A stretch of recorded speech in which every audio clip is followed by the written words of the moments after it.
remember to smize.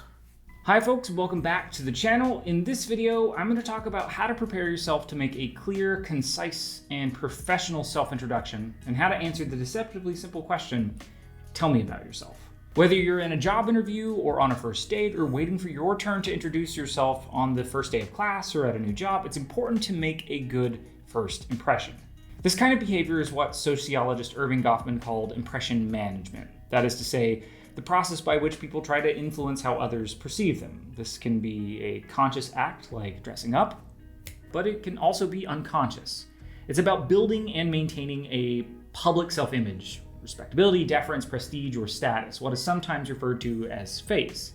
And we constantly perform different versions or aspects of ourselves that vary according to the context in which we find ourselves. Now, if you're interested in exploring this more, I'd recommend looking into the concept of face work, framing, and the performance of self. But the important thing for us now in this video is to understand that the self-introduction is a recognizable cultural form or genre.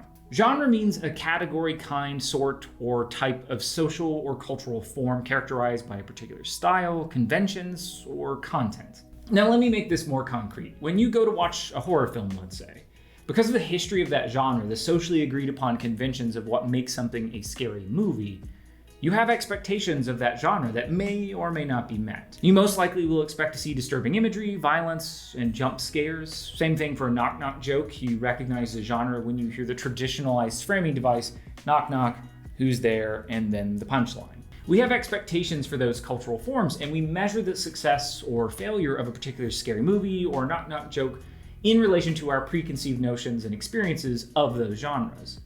And here's my point in saying all of this. A self-introduction is exactly the same. It's a specific genre of communication. A hiring manager, your colleagues, or your boss will have expectations about what constitutes a proper or good self-introduction for a particular context. This begs the question, what makes a good self-introduction in a professional context? Well, for one, it needs to be brief, anywhere around 1 to 2 minutes. Too short feels awkward and underwhelming. Go too long and you might come off as disorganized or self-important.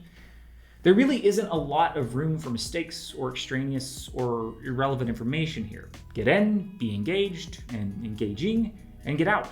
When someone asks you to introduce yourself, they're most likely going to expect you to include certain kinds of relevant information. If I were going to distill this down into a formula, here's what I would include. First, an opener or greeting, something like, "Hi everyone, it's great to meet you."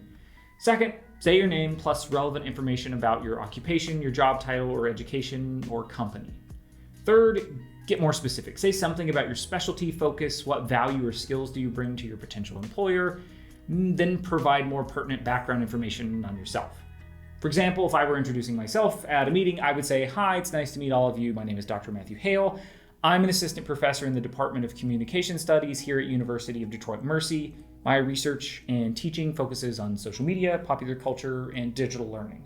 Fourth, I would then address what it is that I'm here for or what it is that I'm trying to accomplish. So again, using myself as an example, after I've said, "Hello, my name, my title, maybe something about my research and teaching, and maybe my education," I then say something like, "I really look forward to working with all of you this semester and joining the faculty here at UDM." Or if I were talking to my students, I might set out our agenda by telling them that over the course of the semester, we're going to work together to improve your public speaking skills or something like that. If I were interviewing for a position, I would say that I'm really excited by the position and the opportunity to work for X or Y institution or organization.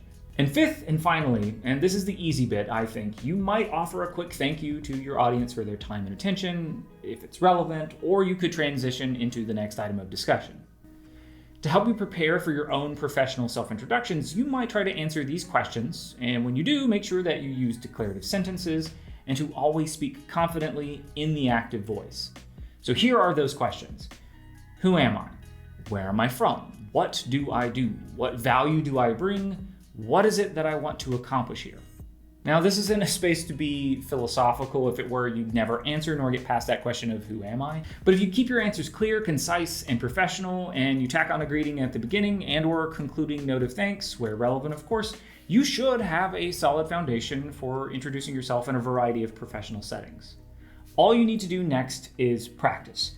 Practice over and over again. Don't try to memorize this verbatim. Instead, you need to internalize your key points and practice working from one landmark in your self-introduction to the next.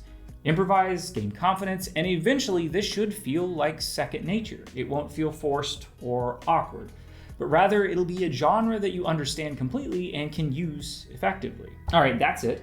I hope this video helped you. If you liked it, please leave a like or a comment, especially if you have any questions, and hit the subscribe button to get more free lectures and video essays like this one. Thanks.